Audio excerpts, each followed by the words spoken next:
Yo, what's up guys, it's FerroSpace here, and today I'm going to be talking about the parallels between the Yonkos and the Admirals. Now, I made a similar video not long ago, like a couple of months back, but I got hit with a copyright and I never went in depth with that video. Now, after a lot of research, I think I found out that each Yonko has a corresponding Admiral, or they have some like similarities amongst them. Now, I'll start with Blackbeard and Akainu. Now, both of these guys are very similar in a lot of ways. First off, these two can be very evil. We know that Akainu and Blackbeard have tendencies of being very evil in a sense where they're the most extreme in their respective groups. Akainu being a believer in absolute justice, and basically what it is justice above everything. You could say Akainu is like a perfect example of what a Marine should be. Pirates are evil and the Marines are the good guys, and the good guys always win. That's the notion Akainu believes in. Now we then move on to Blackbeard. Again, like I mentioned before, the most extreme in their respective groups. Personally, I feel like Blackbeard is the person that has the personality of a pirate the most. Now what I mean by that is that I personally feel like Blackbeard fits the description of a pirate more than anyone else in the series. Like, he represents a true pirate like in real life. But not only that, he can get very evil. Like I said, just like with Akainu, these two can get really evil. Like when he killed Whitebeard at Marineford. Also, notice that both Akainu and Blackbeard are great tacticians. They're smart. Akainu, when he deceived Squardo into attacking Whitebeard, and how Blackbeard made this deliberate plan to infiltrate Impel Down using his warlord status. And essentially, he planned everything from the start, like gaining his warlord status to like obtaining Whitebeard's devil fruit to become a Yonko. Now let's summarize. Blackbeard and Akainu, the most extreme in their respective groups. Akainu being a pirate who believes in justice more than anyone else, and Blackbeard doing whatever he likes. Like, he's one of the biggest, like the most pirate person in the series. Like, he's just a pirate. He's essentially what a pirate is. No moral code, just freedom. He can do whatever he likes. He can kill his friends, backstab his crewmate. He can do whatever he wants. Now both of them took down their counterpart to rise up in ranks. Akainu defeating Aokiji in return, giving him the rank of the fleet admiral. Again, look at the clashing colors, red and blue. These are opposites. Blackbeard kills Whitebeard, the same as Akainu. Blackbeard kills Whitebeard, rising the ranks of the Yonko, and essentially taking Whitebeard's spot, again with the clashing colors, black and white. Now you guys probably get the point by now. Also, we can all agree that Blackbeard and Akainu are endgame for Luffy. Akainu being the Marine side, endgame for Luffy, and Blackbeard being the pirate side and the series for Luffy. So both of these characters share a similarity where they're both endgame material for Luffy. Now, just a quick mention, Akainu's code name means red dog. Now, it's basically like a hellhound because it's made of magma. Now, I'm hearing a lot of theories about the whole Cerberus theory. The Cerberus is literally a hellhound. It's a dog in hell with 3 heads. Now, I don't know all of you guys out there who believe like the Cerberus theory.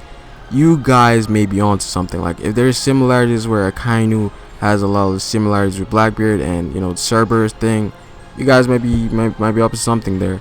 But yeah, that's just a quick mention. Now the next one, Whitebeard and Aokiji. Now, just like how Whitebeard didn't really care about anything apart from being free and having his own family, he doesn't really go to the length to say like he wants to become Pirate King. We already know like Whitebeard had no ambition to become Pirate King. He just wants to like chill with his family and just be free. Now on the other hand, Kuzan, he doesn't really enforce justice like the others.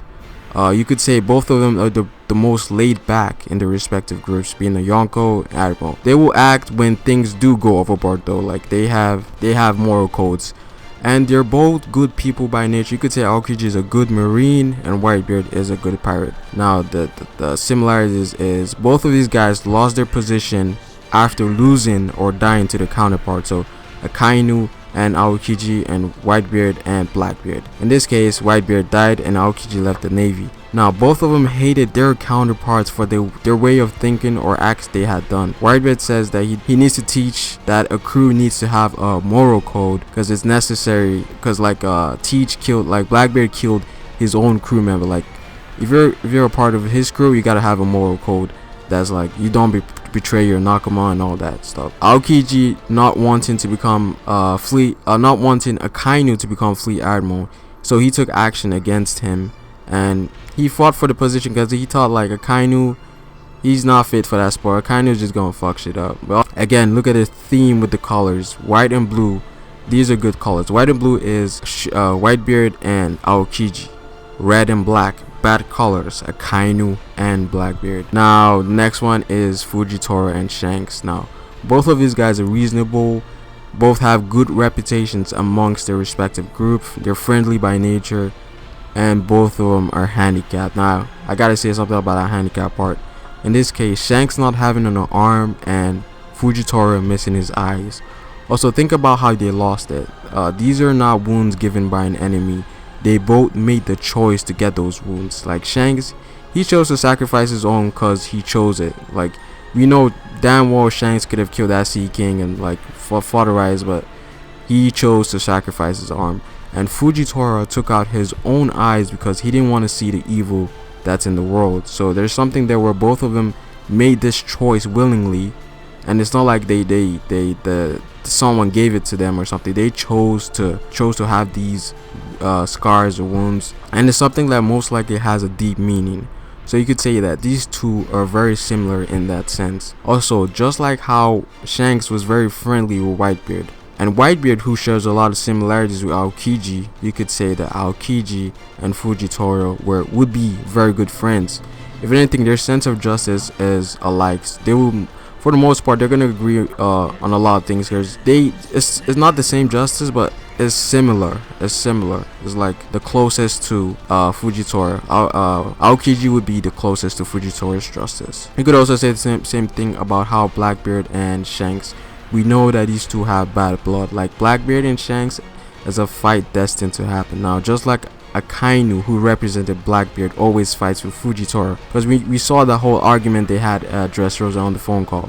Shanks is the same, where he doesn't like Blackbeard. But yeah, Fuji and Shanks are the most similar in their respective groups. Now there's a huge theme with how Fujitora and Shanks, they bet on stuff. Like the first time with Fujitora was like, he said Luffy would win against Doflamingo, and there's a scene where he was chasing Law, and Fuji is like, we gotta go back to Dressrosa. The fight, the tide of the fight is gonna change. And in Shanks' case, on Whitebeard's ship, he stated that he sacrificed his arm and betted on the new era. So yeah, there's like many cases where I've seen like Shanks and Fuji have this ability to like perceive the future. I may be going too deep in this, but that's why I personally think there might be some type of correlation there. Now the next one, Big Mom and Kizaru. Now I don't have too much to say about these two, but I will say that they are the most neutral in their respective group. Again, Yonko, Admiral. They don't necessarily look for trouble. They're not offensive or defensive. They're just right in the middle. Even though I do say that these two are neutral, they can get evil. But at the same time, they could be nice. Like Kizaru, he be trolling. Can't even tell if this man is serious or not. And Big Mom is like, the whole thing with deception. Is she really lying or is she telling the truth? Like, I don't know. Just like the concept of how Big Mom likes, if you take something from me, I gotta take it from you. So it's the same Kizaru where he was talking about Weevil. It doesn't matter where he's from. We give him the position, he's gonna benefit off that. In return, he's gonna take out the Whitebeard pirates for us. So yeah, they're very similar.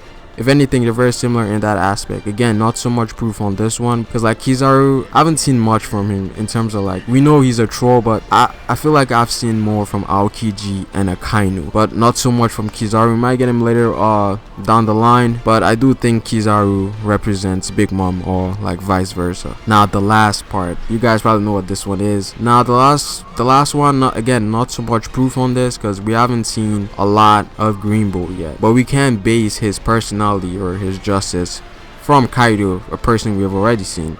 So yeah, the last one is Greenbull and Kaido. If you haven't seen my Greenbull Wild Justice video, basically I talk about his personality, the justice and all that. So definitely go check that out. Now these two, the similarities between these two is that they're the last to be shown in the respective groups. Again, Yonko, Admiral. Kaido was the last Yonko to be shown, and Greenbull will be the last Admiral to be shown. We haven't seen Greenbull yet, but he's gonna be the last Admiral to be shown.